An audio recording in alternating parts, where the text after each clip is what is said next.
इसलिए आप लोग की निवेदन है आपसे कि जो पहुंचाता है।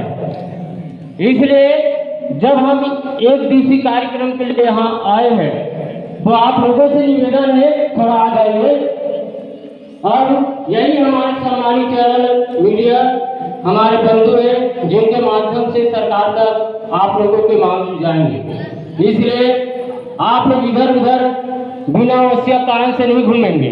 अनुशासन का पालन करना अति अनिवार्य है, शासन प्रशासन का नियम है भाई। इसलिए आप लोगों से हाथ जोड़कर निवेदन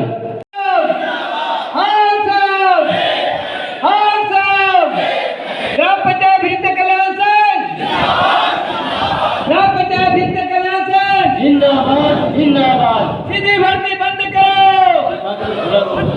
सीधी भर्ती बंद करो, बंद करो बंद करो। वादा खिलाफी नहीं चलेगी, नहीं चलेगी नहीं चलेगी, वादा खिलाफी नहीं चलेगी, नहीं चलेगी नहीं चलेगी। नियमितीकरण लेके रहेंगे, लेके रहेंगे लेके रहेंगे, नियमितीकरण लेके रहेंगे, लेके रहेंगे लेके रहेंगे। हमारी मांग जायज है, जय जय जय जय, हमारी मांग जायज है, जय जय जय जय।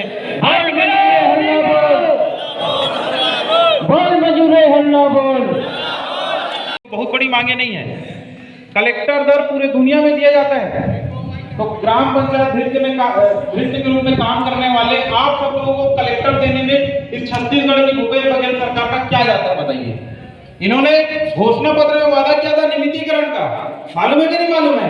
आप सब उस समय आते थे ईदगाह भाटा मैदान में आंदोलन करने के लिए 2018 में चुनावी वर्ष था। आज 5 साल हो गए, क्या किसी को नियमितीकरण मिला? आप लोगों का मानदेय बढ़ा? विधायक बन के मानदेय बढ़ाना रहते तो ऐसे टेबल में ऐसे से करते और मानदेय बढ़ जाते, और एक बार में कितना रुपए बढ़ते मालूम है?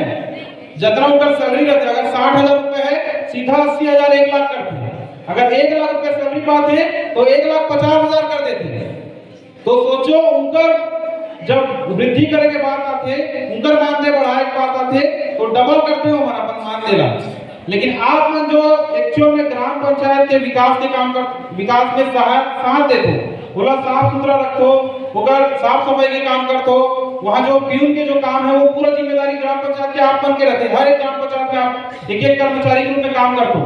गाँव ला विकास से जुड़े हुए प्रमुख भूमिका जो ग्राम पंचायत है वो कर रखे, जहाँ से गांव के छत्तीसगढ़ गांव के प्रमुख है और पूरा बोलते हैं कि महात्मा गांधी बोलते थे कि हमारा जो भारत है वो गांव में बसता है, और आप उसी गांव से आते हैं। लेकिन आप लोगों के बारे में भूपेश बघेल कुछ नहीं सुन रहे हैं क्या?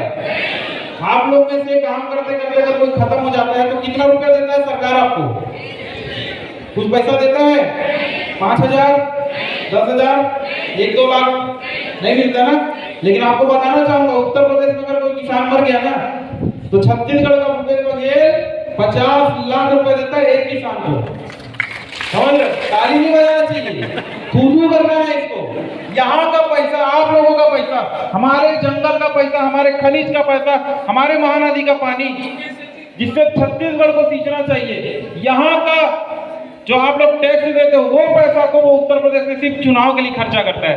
अब छत्तीसगढ़ में चुनावी वर्ष है, भूपेश बघेल को बताना है। आप तैयार हो आप लोग कि अब अपने हक की बारी आई है? उतने दिन तक हम लोग को 4.5 साल तक छलावा किए हैं, घोषणा पत्र में लिखित रूप से लिखे हैं, लिख के बोलना कितना मतलब चीट किए हैं। एक मुख्यमंत्री को शोभा देता है। उन्होंने हमारे मंच पे आते थे और बोलते थे, बड़े बड़े वादा किए थे, टीएस सिंहदेव जी अभी उप मुख्यमंत्री बन गए। क्या बोले थे?